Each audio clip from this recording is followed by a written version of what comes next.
Goodness.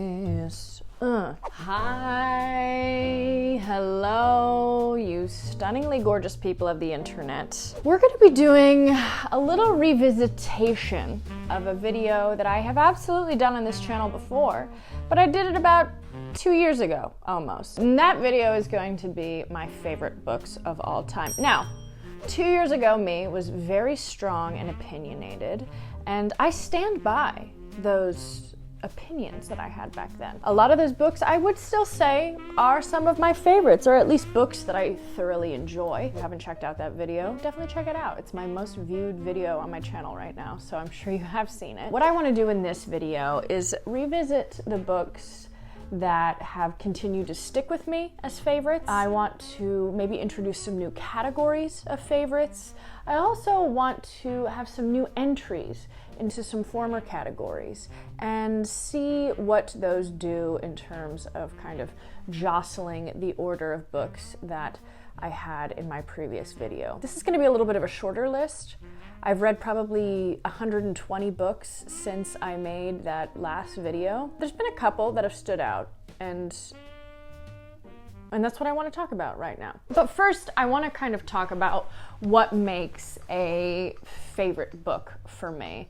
A favorite book for me is something that will continue to stick out in my head. I can always reach for it again. I'm a big rereader, and I feel like these are all books that I would reread. I can pinpoint exactly where I was in my life when I was reading these books. I can pinpoint the emotions that were coursing through me when I was reading these books. I can pinpoint exactly how it kind of altered me as a reader. And that's what makes it such a visceral experience. You can trace the moments in it that struck you, the moments in it that paralyzed the ideas that you previously had. So let me shut up. Let me shut up and let's talk about my favorite books. So nonfiction. Right, let's talk about nonfiction. Nonfiction, I actually don't have anything that I want to add. I made a whole video last year about nonfiction favorites, and I feel like a lot of those would be on this list. But I am going to talk about memoirs.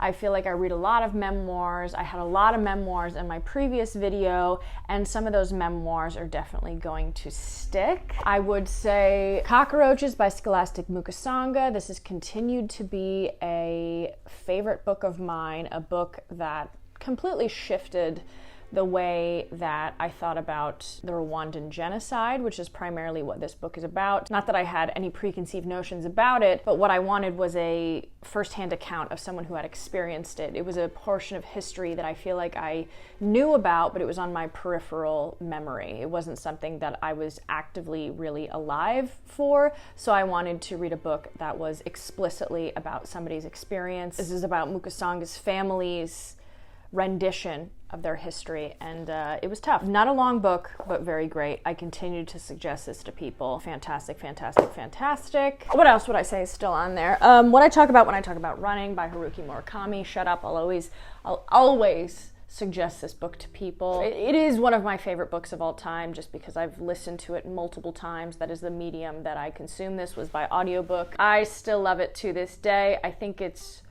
great. I think that it makes understanding and tackling feats, which is a huge theme in the books that I read. I don't know why. Those are the books that really get to me, is people undertaking a nearly impossible task and making it happen. This book in particular is about Murakami running marathons. I love running. I am a runner. I'm not a marathon runner, but I love running, and so this is a very personal book to me. But again, the metaphor for running marathons has to do with basically tackling anything in your life. So that's what I love.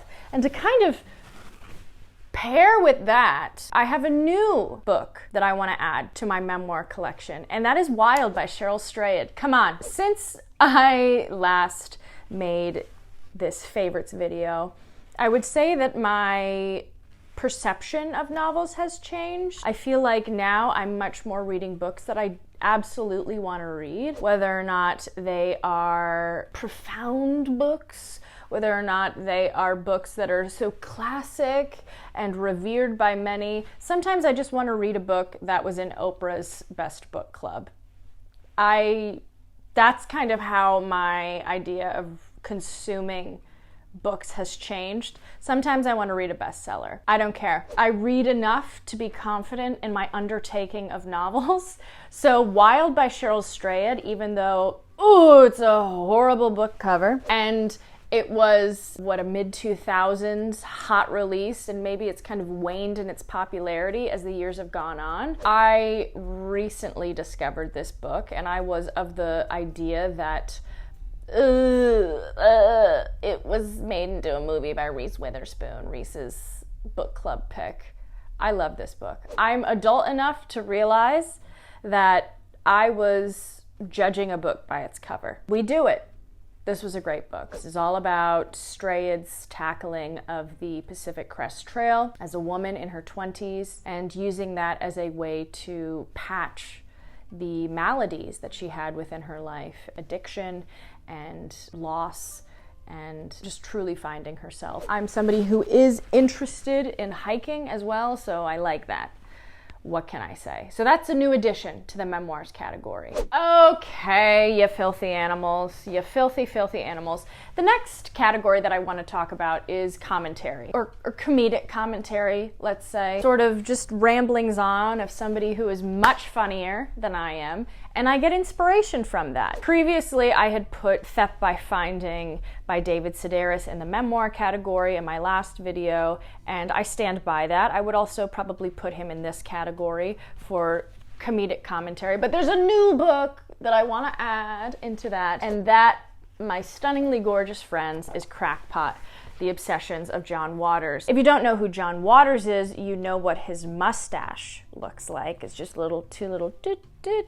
A very iconic presence is he. And this book is exactly that. This is all his musings on LA, on celebrities, on jail, on National Enquirer, and it is so funny. I also will say that my cultural observations end at like 80s and 90s and then early 2000s. I wasn't even alive for a lot of those to really understand the pop culture, but I'm fully fascinated by it. So having somebody that I think is a comedic standout recall those periods of time is delicious to me. And this makes me laugh my little booty off. That is exactly what I want in a favorite book. I remember reading this out loud and just giggling like a little baby, like a little baby.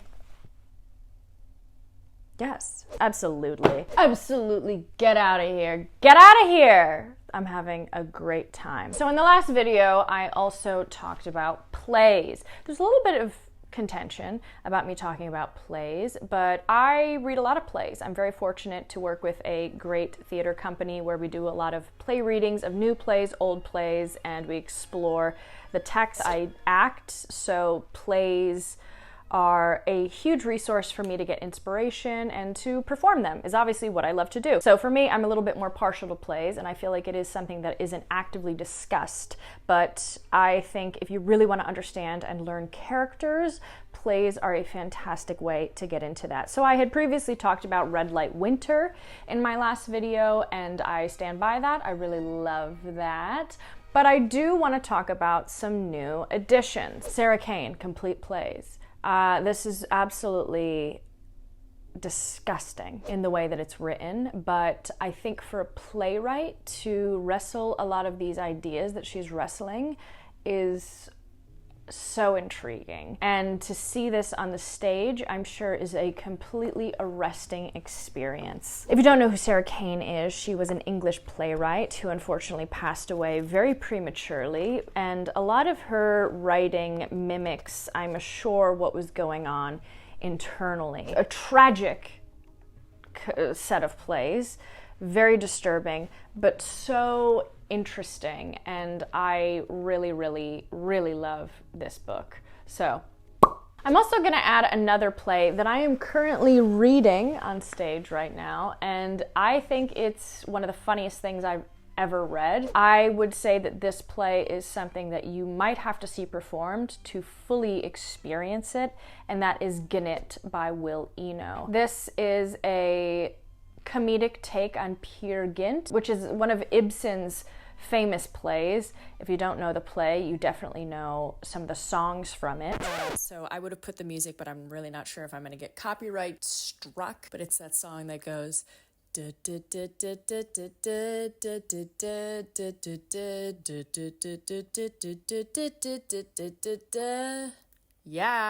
I'll collect my Grammy. Eno's interpretation is just looking at what if it was a comedy? What if it was this very base approach to the story? And it is hilarious. It's such smart writing, and it's very sparse writing, which I think is an interesting look into such an ornamental piece. I think it's brilliant, and I 100% want to add it to the list. And the third play that I want to add, I'm reading it for my Patreon book club, so I'm not going to give too much of spoilers about it, since I am also still in the process of reading it, but that is Angels in America by Tony Kushner. I'm just starting this, but I can already tell the pull that I'm feeling to want to engage with these characters on a day-to-day basis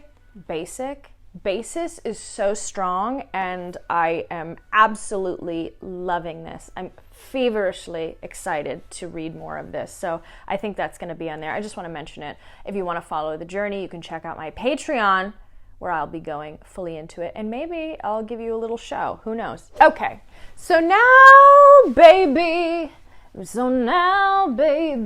we're going to get into fiction, proper fiction. And I only have 3 books that I want to talk about here because that's easy for me. These are books that have stood out to me over the past year or two. One of them I read recently, but I can't get it out of my brain. So let's talk about that one. Why not? This category is new release. A new release. I find I have a little bit of mixed feelings about new releases. I think there's a lot of incredibly strong writers coming out now and releasing novels, or novelists that have been around that have written new releases that I find really great. But there's one that has stuck with me just because I think it's a story that I couldn't get enough of, and that is The Shards by Bret Easton Ellis. Sue me. I can't shut up about this book. I loved this book. I can't stop thinking about it. This follows a fictional Ellis as he is going through high school with his glamorous group of friends, very kind of classic Ellis in looking into the wealth, this wealthy circle, and looking into how these people live and their aloofness, but also their keen perception to outsiders. It's following a little bit of murder, it's following greed, it's following lies, it's following unreliable narrators, and I think it's Ellis at his absolutely best. I think it's campy, I think it's fun, and I don't think it takes itself too seriously, which is what I'm looking for in novels now. Obviously, the novels that I talked about in the last video still have a great love and attachment to my heart, but this is just a new one to add in there. Okay, next, we're gonna talk about a fiction novel that's kind of like a backlist. So I guess maybe like contemporary fiction, right? Yeah, sure, whatever. White Teeth by Zadie Smith. What a force. What an absolutely charismatic and brilliant author that Smith is. I've talked about this a lot, so this probably shouldn't be that much of a surprise, but this book really does it for me. I also realize I'm really into English books, movies, television, English culture a lot right now, and this is definitely following that. This is a multi-generational story, immigrant experience, and so much of just amazing character analysis that I've said it a million times, and I'll say it 1,000,001, baby. I think about this book once a week. It's just amazing storytelling and such Such good writing. Zadie Smith is really a powerhouse, and this book, I think, absolutely exemplifies that.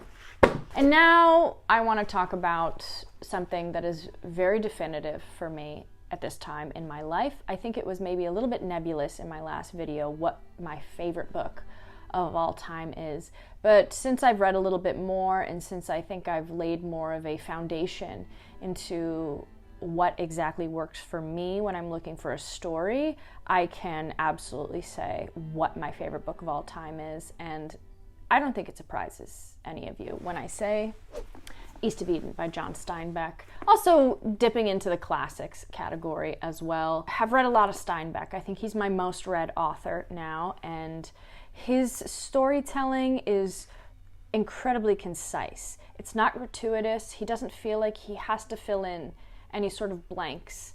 He just tells it in a way that it's necessary and it's urgent, to use a word that I think is very overused when talking about things. This is just storytelling at its finest. Very similar to White Teeth in the way that it's telling you about families, but it's telling it in a way that you're hooked from the moment you enter in these characters' worlds. This is about the building of this Western America, California primarily. It's all about a family and the good, the bad, the baddest seeds in a family, and I love this. It's very daunting looking when you first pick it up. You think it's really thick and you're never going to get through it, but you will get through it, and you will get something profoundly moving out of this. I know that this is my favorite book of all time. So,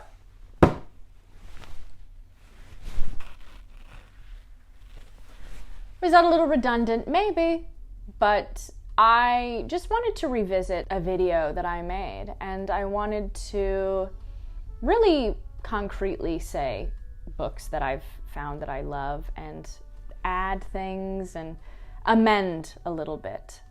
So, that was my favorite books of all time. Part 2. Yeah, part 2. Updated. Anyway, you guys are wonderful. You're fabulous. Thank you so much for being here. I will see you in the next one.